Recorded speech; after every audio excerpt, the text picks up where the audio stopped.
지금 당장 집안을 한번 둘러보세요. 베란다에 거실 한쪽에 혹은 창가에 화분이 놓여 있나요? 아니면 당신의 집은 텅 빈 채로 생명의 기운 하나 없이 그저 벽과 가구만 가득한 공간인가요?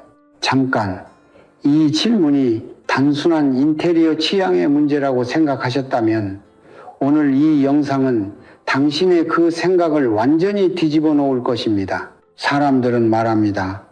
열심히 일하면 언젠가는 잘 살게 된다.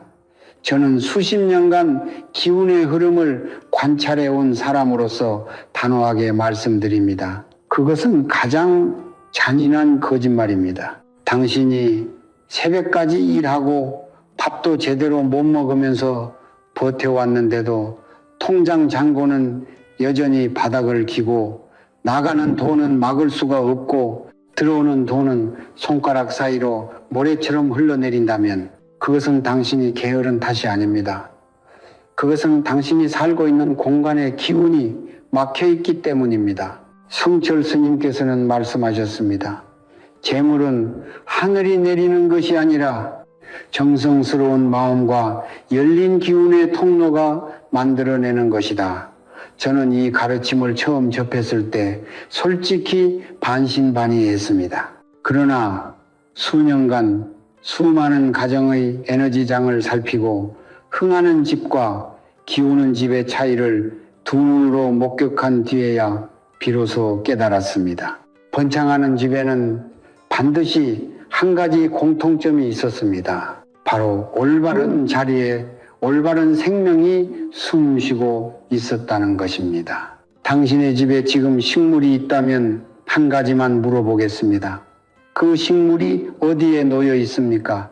어떤 방향을 향하고 있습니까? 혹시 죽어가는 잎을 그냥 내버려두고 있지는 않습니까? 고가의 화분이라도 유명한 인테리어 샵에서 사온 식물이라도 잘못된 자리에 놓인 나무는 재물의 통로를 여는 것이 아니라 오히려 기운을 가두는 덫이 됩니다. 그것은 비싼 우산을 들고 있지만 살이 모두 부러진 채로 빛 속에 서 있는 것과 다를 바가 없습니다.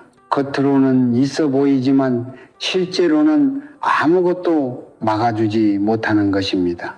혹시 이런 밤을 경험해 보신 적 있으십니까? 새벽 3시 천장을 멍하니 바라보며 이달 카드값을 어떻게 낼지, 아이 학비는 어떻게 할지, 적금을 깨야 하나 말아야 하나 머릿속이 복잡하게 돌아가는 그 밤, 그 고통은 우연이 아닙니다. 그것은 수십 년간 당신의 공간 안에 쌓여온 막힌 기운이 서서히 당신의 재물 흐름을 잠식해온 결과입니다. 한순간에 생긴 일이 아니라 오랫동안 눈에 보이지 않는 곳에서 조용히 쌓여온 에너지의 결과물인 것입니다. 그러나 오늘 저는 여러분께 성철 스님의 가르침을 바탕으로 한 가지 확실한 해법을 전해드리려 합니다. 그것은 거창한 인테리어 공사가 아닙니다. 수백만 원짜리 명품 가구도 필요 없습니다.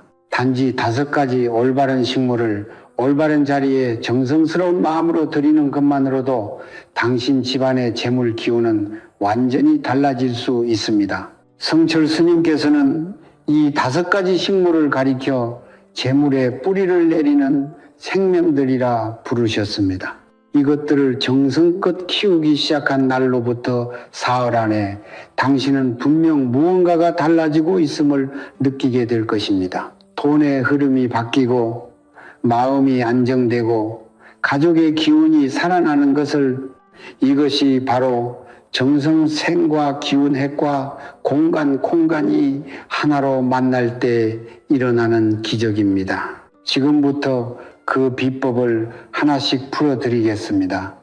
끝까지 함께해 주십시오. 제가 몇 년 전 경기도 외곽의 한 가정을 방문했을 때의 일입니다. 그 집은 겉보기에는 아무 문제가 없었습니다.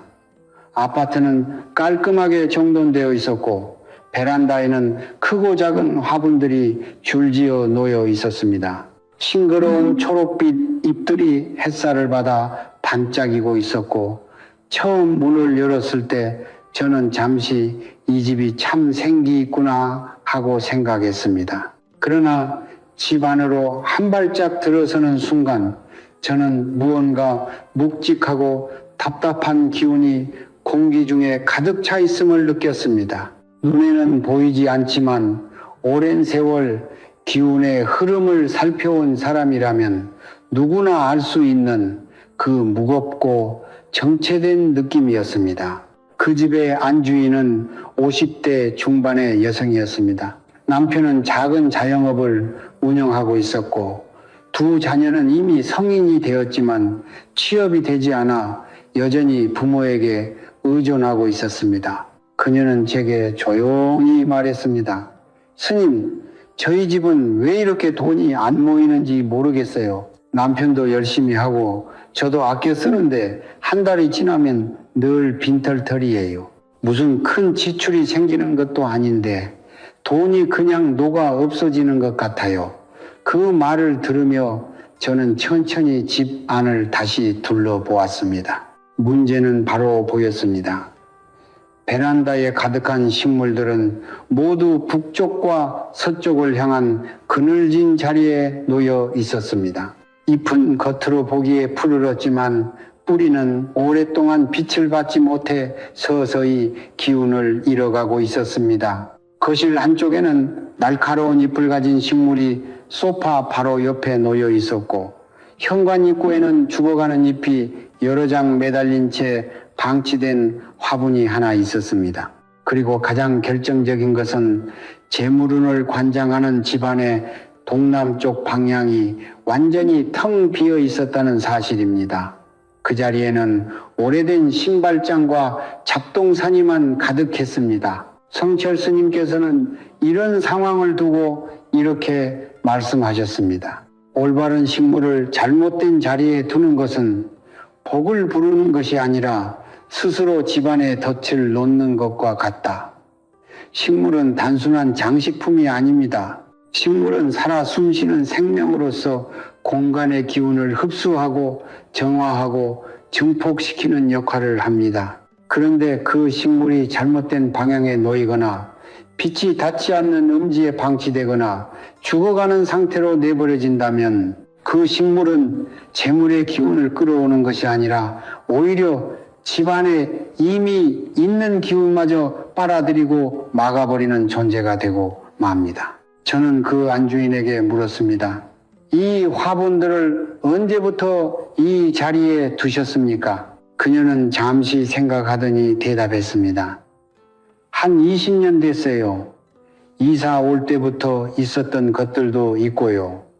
20년, 그 말을 듣는 순간 저는 가슴이 무거워졌습니다. 20년 동안 그 가정은 매일 아침 잘못 배치된 식물들에 둘러싸여 생활했고 그 식물들은 20년 동안 조용히 그러나 끊임없이 그 집의 재물 기운을 흐트러뜨리고 있었던 것입니다.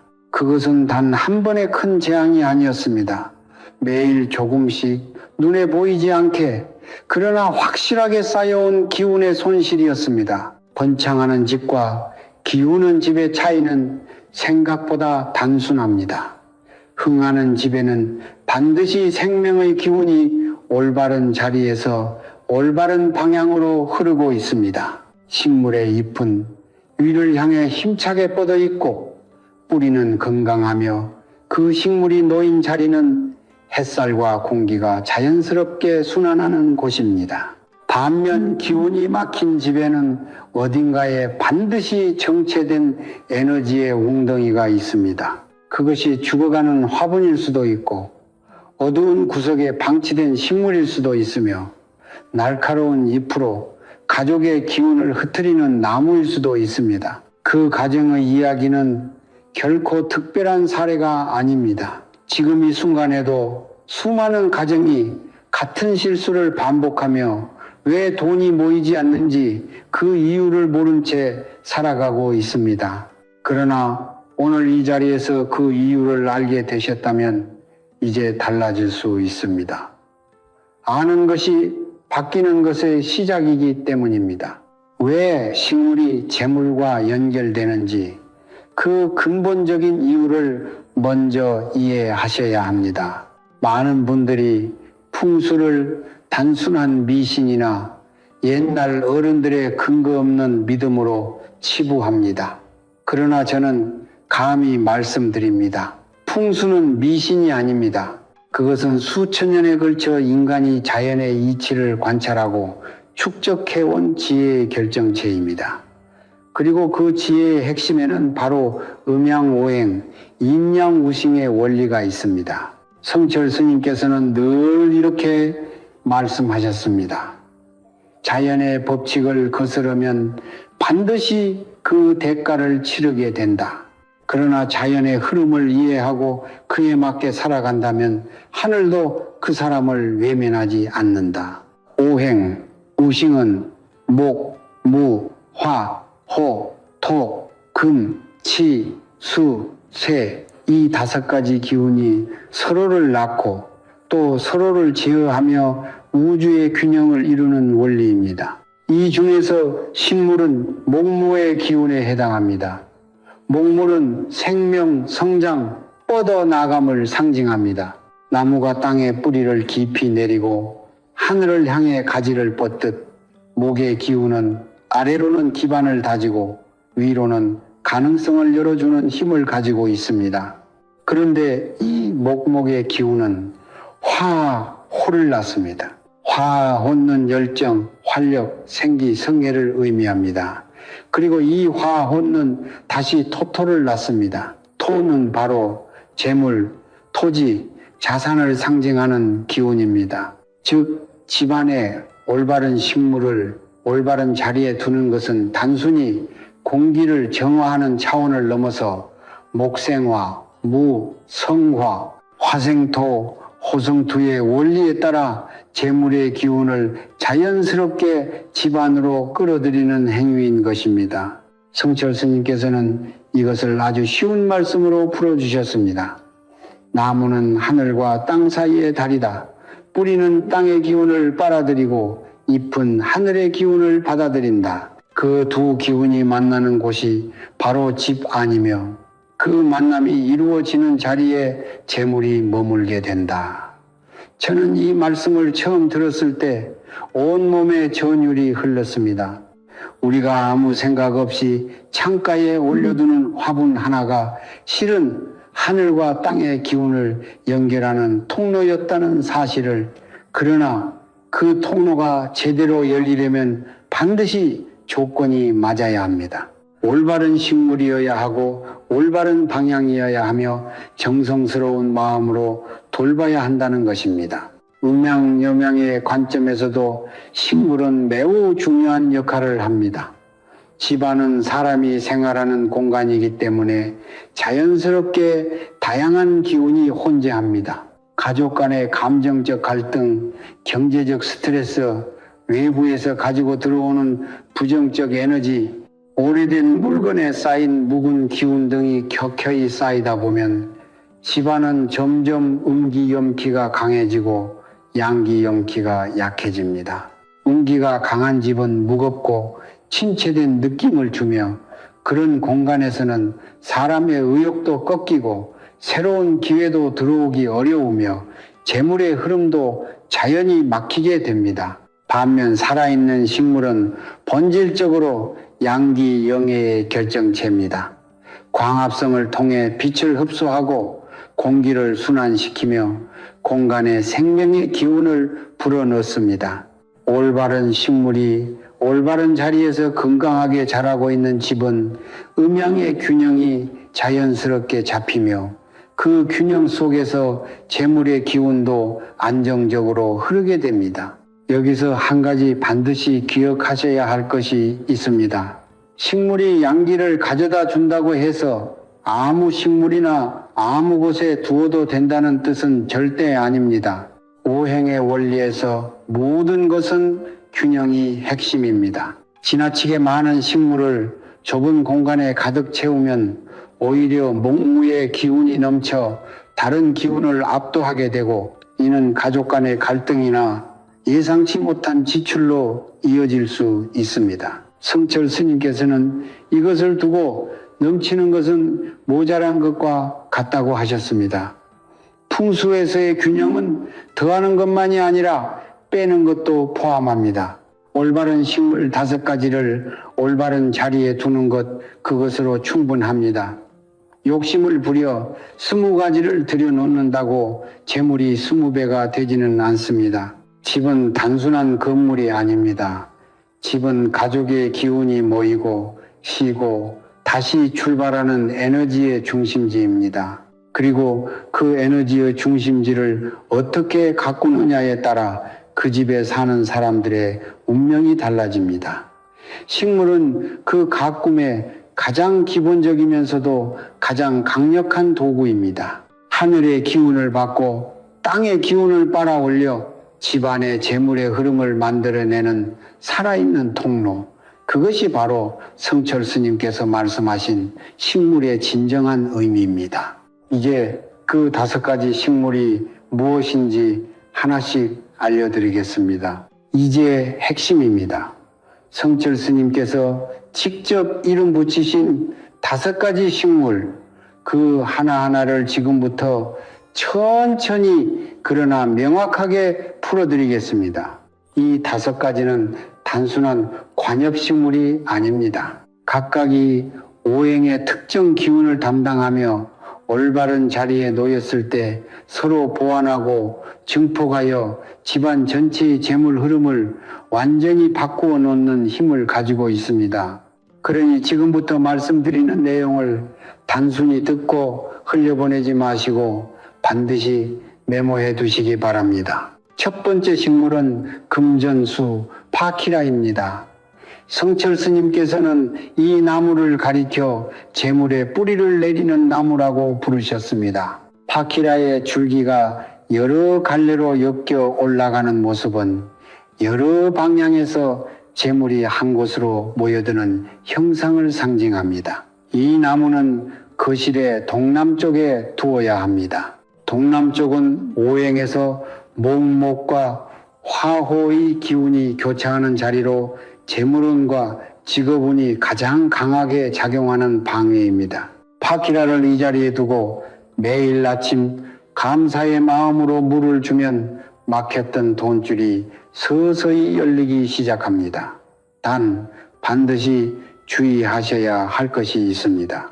파키라의 잎이 노랗게 변하거나 축 늘어지는 순간 그것은 그 자리의 기운이 무너지고 있다는 신호입니다. 즉시 죽은 잎을 제거하고 화분의 위치를 점검하십시오. 죽어가는 파키라를 그대로 방치하는 것은 재물의 뿌리가 썩어가는 것을 손 놓고 바라보는 것과 같습니다. 2번째 식물은 산세베리아입니다. 성철 스님께서는 이것을 재물의 방패라고 부르셨습니다. 산세베리아의 날카롭게 위를 향해 뻗은 잎은 외부에서 들어오는 부정적인 기운, 즉 살기 사태를 차단하는 역할을 합니다. 특히 이 식물은 밤 동안 운기 여미를 정화하는 능력이 탁월합니다. 일반적인 식물과 달리 산세베리아는 밤에도 산소를 방출하며 공간의 기운을 지속적으로 순환시킵니다. 이 식물은 현관 입구 옆이나 창문 가까이에 두는 것이 가장 좋습니다. 외부의 부정적 기운이 집 안으로 들어오는 길목을 지키는 수문장의 역할을 하기 때문입니다. 그러나 한 가지 반드시 기억하십시오. 산세베리아는 과습, 고습에 매우 약합니다. 물을 너무 자주 주면 뿌리가 썩고 그 순간부터 방패는 구멍난 방패가 됩니다. 열흘에 한 번 흙이 완전히 마른 것을 확인한 후에만 물을 주십시오. 정성은 과함이 아니라 절도에서 나옵니다. 3번째 식물은 행운목 드라세나입니다. 성철 스님께서는 이 나무를 조상의 축복이 내려오는 통로라고 말씀하셨습니다. 행운목의 잎이 하늘을 향해 힘차게 뻗어 올라갈수록 그 집 자손들의 앞길이 열리고 조상으로부터 내려오는 음덕근덕이 깊어진다고 하셨습니다. 이 식물의 올바른 자리는 현관 바로 옆입니다. 현관은 집의 2부, 즉 모든 기운이 처음 들어오는 문이기 때문에 이 자리에 행운목을 두면 들어오는 모든 기운이 먼저 정화되고 축복받은 상태로 집안에 퍼지게 됩니다. 특히 자녀의 진로가 막혀 있거나 가족 중 취업이 안 되는 분이 계신다면 지금 당장 현관 옆에 행운목 한 그루를 들여놓으십시오. 이것은 단순한 풍수 처방이 아니라 수백 년간 흥한 가문들이 실천해온 검증된 지혜입니다. 네 번째 식물은 관음죽입니다. 성철 스님께서 특히 강조하신 식물로 재물의 자물쇠라는 이름을 붙이셨습니다. 관음죽은 부부의 화합과 가정의 평안을 지키는 기운을 가지고 있습니다. 성철 스님께서는 이렇게 말씀하셨습니다. 돈이 새는 집을 살펴보면 반드시 가족 사이에 균열이 있다. 부부가 서로 등을 돌리고 자녀와 부모 사이에 벽이 생기면 그 틈으로 재물이 빠져나간다. 관음죽은 그 균열을 메우는 식물입니다. 이 식물은 안방이나 거실의 북쪽에 두는 것이 가장 효과적입니다. 북쪽은 수의 기운이 흐르는 방위로 관계의 유대와 감정의 안정을 관장합니다. 관음죽을 이 자리에 두면 가족 간의 갈등이 서서히 완화되고 화합의 기운이 자리 잡으면서 재물이 더 이상 밖으로 새어나가지 않게 됩니다. 돈을 버는 것도 중요하지만 벌어놓은 돈이 나가지 않게 하는 것, 그것이 진정한 재물 관리입니다. 다섯 번째 식물은 홍콩야자 셰플레라입니다. 성철 스님께서는 이 식물을 오행의 균형을 잡는 나무라고 부르셨습니다. 홍콩야자의 다섯 갈래로 펼쳐진 잎은 목, 무, 화, 호, 토, 금, 진, 수, 오행의 다섯 기운을 상징하며 집안 전체의 에너지 균형을 잡아주는 역할을 합니다. 특히 이 식물은 자녀의 시험운과 사업운에 강력한 영향을 미칩니다. 잎이 다섯 방향으로 고르게 뻗어 있는 모습이 마치 온 가족에게 골고루 복이 흐르는 형상과 같기 때문입니다. 홍콩야자는 거실 중앙이나 동쪽에 두십시오. 동쪽은 태양이 떠오르는 방위로 새로운 시작과 성장의 기운이 가장 강한 곳입니다.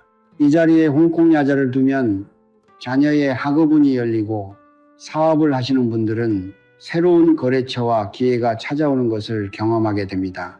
이 다섯 가지 식물은 각각 독립적으로도 강력하지만 다섯 가지가 함께 어우러질 때 그 힘은 배가 됩니다. 마치 오케스트라에서 각 악기가 제 역할을 다할 때 아름다운 화음이 만들어지듯 이 다섯 식물이 각자의 자리에서 각자의 역할을 할 때 집안의 재물 기운은 하나의 완전한 흐름을 이루게 됩니다. 성철 스님께서는 이 상태를 가리켜 오기순환, 우해순환, 즉 다섯 기운이 막힘없이 순환하는 상태라고 하셨으며 이것이 바로 부자가 되는 집의 가장 근본적인 조건이라고 말씀하셨습니다. 지금 당장 이 다섯 가지 식물을 모두 구하지 못하셔도 괜찮습니다. 한 가지부터 시작하십시오. 단 시작하셨다면 반드시 정성을 다해 돌보십시오. 식물은 주인의 마음을 읽습니다. 성철 스님께서는 말씀하셨습니다. 정성 없이 놓아둔 나무는 기운을 열지 않는다. 그러나 매일 아침 감사한 마음으로 물을 주는 손길 하나가 닫혀있던 재물의 문을 열기 시작한다. 식물을 들여놓는 것만으로는 충분하지 않습니다. 많은 분들이 이 점을 놓칩니다. 좋은 식물을 사다가 올바른 자리에 두었는데도 아무런 변화가 없다고 말씀하시는 분들을 저는 적지 않게 보아왔습니다. 그분들의 이야기를 들어보면 한 가지 공통점이 있습니다. 식물을 그저 사다 놓은 것입니다. 물건을 구입해서 자리에 올려두듯 아무런 마음 없이 그냥 가져다 놓은 것입니다. 성철 스님께서는 이것을 두고 이렇게 말씀하셨습니다. 정성 없이 놓아둔 나무는 그저 나무일 뿐이다. 그러나 정성이 깃든 나무는 하늘과 땅을 잇는 다리가 된다. 식물이 재물의 통로가 되려면 반드시 그 식물을 살아있는 존재로 대하고 매일의 의식 이슬을 통해 그 기운을 깨워야 합니다. 오늘 저는 성철 스님의 가르침을 바탕으로 누구나 집에서 실천할 수 있는 구체적인 방법을 전해드리겠습니다.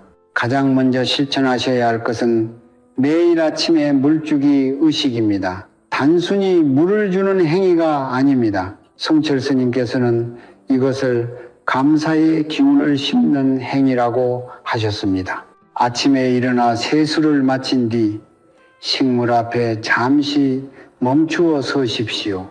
눈을 감고 3번 천천히 숨을 고르십시오. 그리고 마음속으로 혹은 입술을 살짝 열어 조용히 말씀하십시오. 오늘도 이 집에 좋은 기운을 가득 채워주셔서 감사합니다. 우리 가족이 건강하고 풍요롭게 살아갈 수 있도록 이 나무가 그 통로가 되어주기를 바랍니다.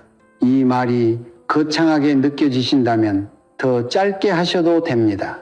중요한 것은 말의 길이가 아니라 그 말을 할 때의 마음가짐입니다. 성철 스님께서는 한 방울의 물도 감사한 마음으로 주면 그 물은 기운을 머금는다고 하셨습니다. 감사의 마음이 담긴 물은 단순한 수분이 아니라 식물의 기운을 깨우는 에너지의 매개체가 됩니다. 두 번째로 반드시 실천하셔야 할 것은 죽은 잎의 즉각적인 제거입니다. 이것은 선택이 아닙니다. 식물에 죽은 잎이 달려있는 것은 풍수적으로 재물의 흐름이 막혀 정체되고 있다는 가장 명확한 신호입니다. 성철 스님께서는 이것을 매우 엄중하게 말씀하셨습니다. 죽은 것을 붙들고 있는 집에는 새로운 것이 들어올 수 없다. 묵은 것을 비워야 새 기운이 찾아온다. 죽은 잎, 노랗게 변한 잎, 갈색으로 말라가는 잎은 발견 즉시 제거하십시오. 제거할 때에도 함부로 뜯어내지 마십시오. 가위로 깔끔하게 잘라내고 잘라낸 잎은 반드시 집 밖의 쓰레기통에 버리십시오. 집 안 쓰레기통에 두는 것은 죽은 기운을 집안에 그대로 머물게 하는 것입니다. 이 작은 차이가 기운의 흐름을 바꿉니다. 세 번째는 보름마다 실천하는 소금 정화 의식입니다. 성철 스님께서 전해주신 비법 중에서도 특히 강력한 효과를 지닌 방법입니다. 매월 음력 보름날, 즉 달이 가장 둥글고 밝은 날 밤에 굵은 소금 3꼬집을 각 화분의 흙 위에 살며시 올려놓으십시오. 소금은 예로부터 부정을 씻어내고 음기를 차단하는 정화의 상징입니다. 성철 스님께서는 이것을 두고 달의 기운이 가장 강한 날 소금을 올리면 그 소금이 한 달 동안 쌓인 음기를 흡수하고 식물의 기운 통로를 깨끗이 열어준다고 하셨습니다. 단 소금의 양이 너무 많으면 식물의 뿌리에 해가 될 수 있으니 반드시 3꼬집 그 이상은 넣지 마십시오. 다음 날 아침에는 그 소금을 부드럽게 걷어내어 역시 집 밖에 버리십시오. 이 의식을 매달 보름마다 꾸준히 실천하면 석 달 안에 집안의 기운이 눈에 띄게 맑아지는 것을 느끼실 수 있을 것입니다. 네 번째는 식물에 빛과 공기를 허락하는 것입니다. 이것은 너무나 당연한 말처럼 들리지만 실제로 많은 분들이 소홀히 하는 부분입니다. 성철 스님께서는 빛이 닿지 않는 곳에서 자라는 식물은 양기를 만들어낼 수 없다. 그것은 어둠 속에서 횃불을 들고 있는 것과 같다. 빛이 없으면 불꽃도 없다고 하셨습니다. 매일 아침 커튼을 열어 햇살이 식물에 닿을 수 있도록 해 주십시오. 날씨가 흐린 날에도 창문을 잠시 열어 신선한 공기가 순환하도록 해 주십시오. 공기가 정체된 공간에서는 식물도 제 기운을 발휘하지 못합니다. 바람이 살짝 스치는 것만으로도 식물은 활기를 되찾고 그 활기가 공간 전체의 기운을 깨웁니다. 빛과 바람, 이 두 가지는 돈으로 살 수 없지만 재물의 기운을 여는 데 있어 어떤 비싼 처방보다도 강력합니다. 다섯 번째는 절대로 식물을 3일 이상 방치하지 않는 것입니다. 여행을 가시거나 몸이 아프시더라도 반드시 가족 중 누군가에게 식물을 돌봐줄 것을 부탁하십시오. 성철 스님께서는 말씀하셨습니다. 재물의 통로는 관심이 끊기는 순간 닫히기 시작한다. 사흘을 내버려 두면 기운이 식고, 일주일을 방치하면 통로가 막히며, 한 달이 지나면 그 자리는 오히려 응지의 웅덩이가 된다. 식물을 돌보는 것은 단순한 원예 취미가 아닙니다. 그것은 매일 재물의 통로를 점검하고 기운의 흐름을 유지하는 영적인 실천입니다. 이 5가지 실천을 꾸준히 이어가십시오. 하루하루는 작은 변화처럼 느껴지겠지만 한 달이 쌓이고 석 달이 쌓이면 당신은 분명히 느끼게 될 것입니다. 집안의 공기가 달라지고 가족의 표정이 밝아지고 그동안 막혀있던 무언가가 서서히 열리기 시작하는 그 감각을 정성스러운 거창한 것이 아닙니다.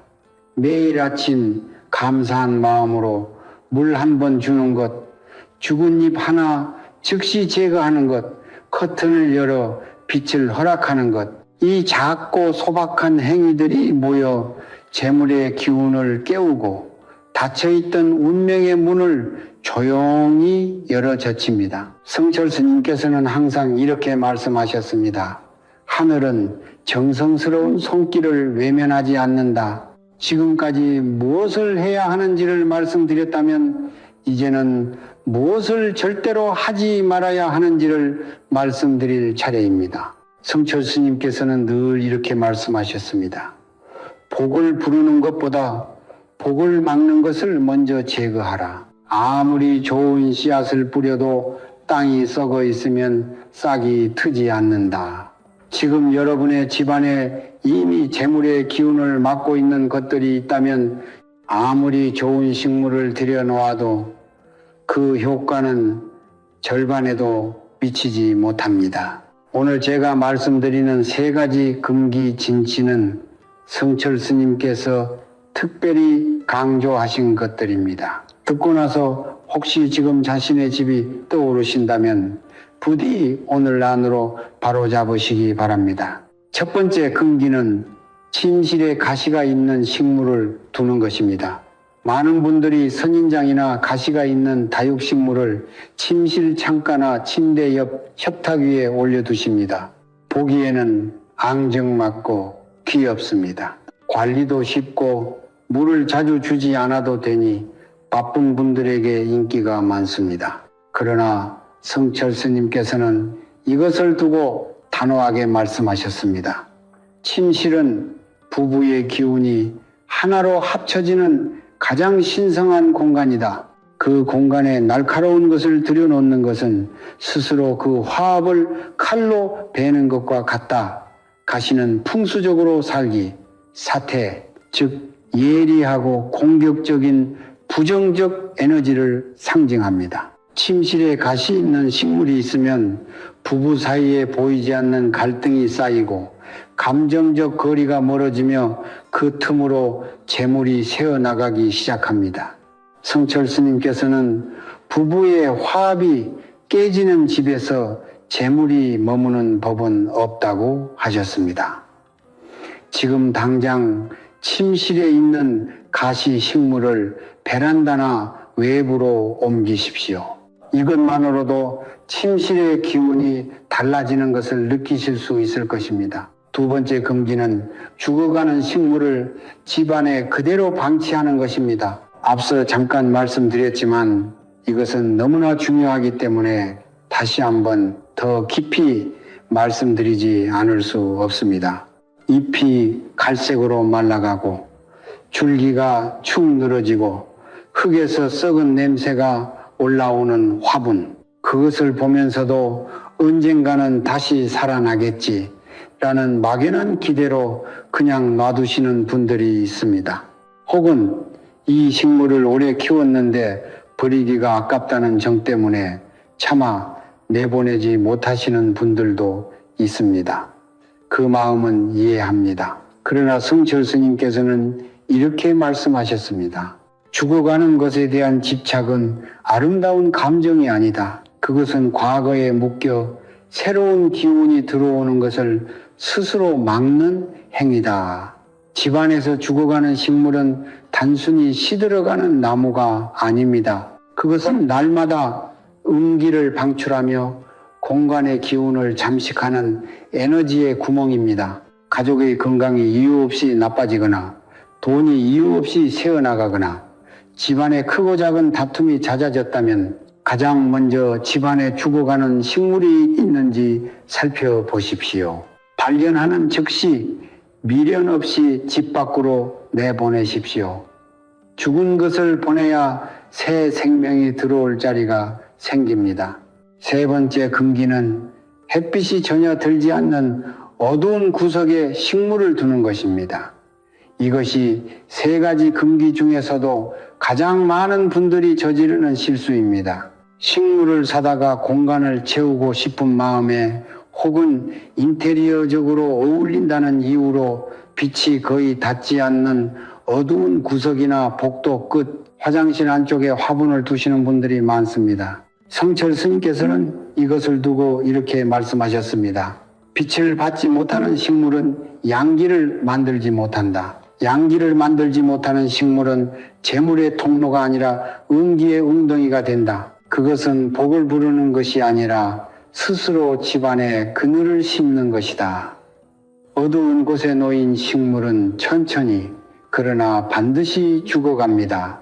그리고 그 죽어가는 과정 동안 내내 음기를 방출합니다. 처음에는 식물이 살아있는 것처럼 보여도 빛이 없는 환경에서는 내부의 기운부터 먼저 꺼지기 시작합니다.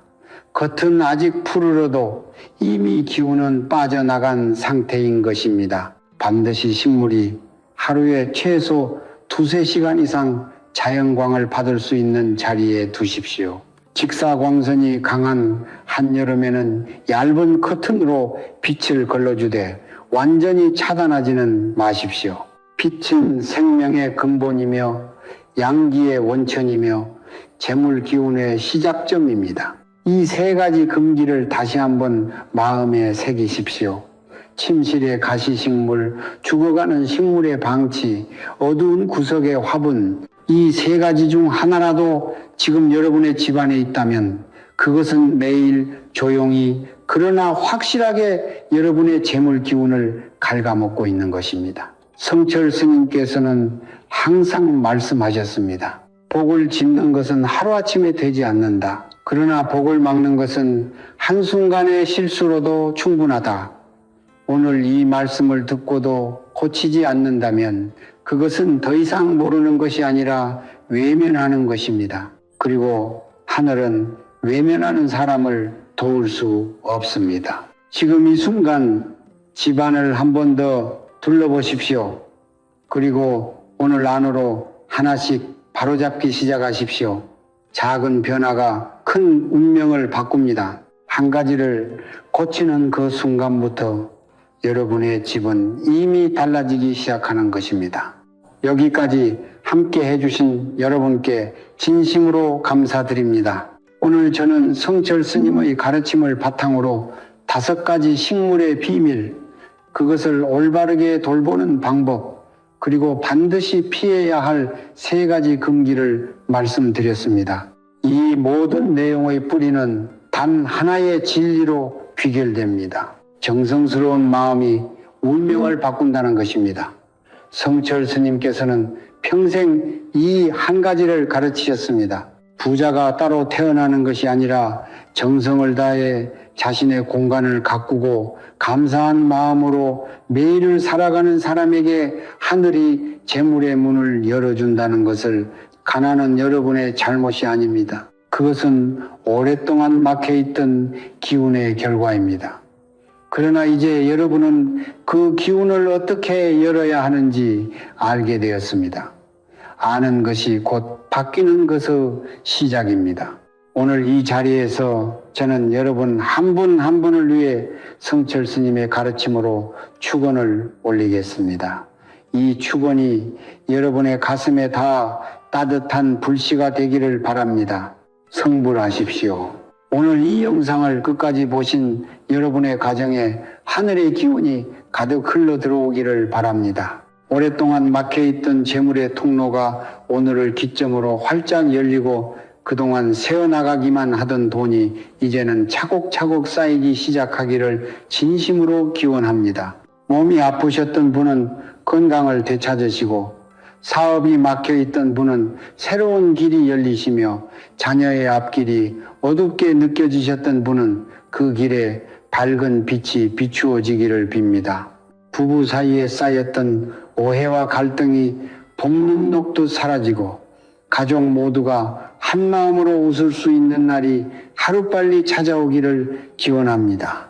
조상님들의 음덕이 여러분의 가정 위에 깊이 내려앉아 대대손손 번창하는 집안이 되기를 성철 스님의 가르침으로 축원드립니다. 지금 이 순간 여러분의 집에 금전수 한 그루, 산세베리아 한 화분이라도 들여놓기로 마음먹으셨다면 그 마음이 이미 재물의 문을 두드리는 첫 번째 노크입니다.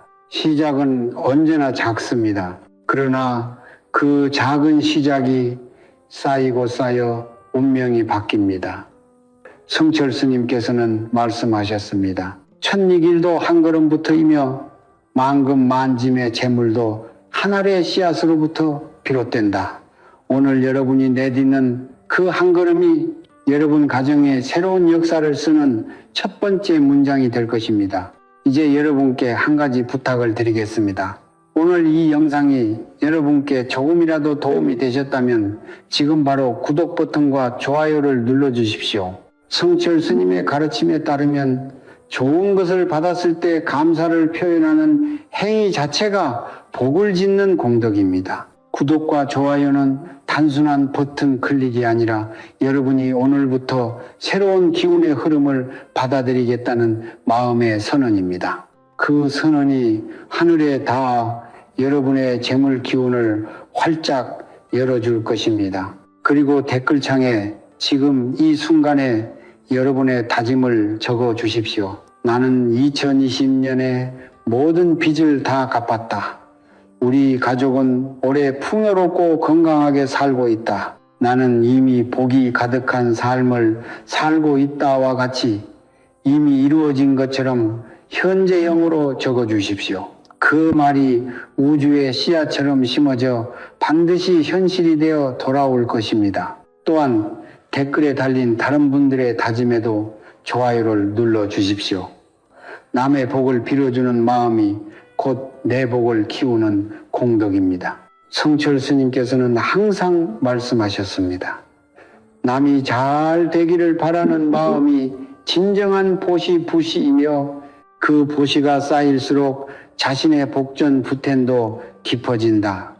오늘 이 영상을 통해 우리 모두가 서로의 복을 빌어주는 선한 공동체가 되기를 바랍니다. 마지막으로 이 영상을 지금 힘든 시간을 보내고 계신 가족이나 이웃 혹은 친구에게 공유해 주십시오.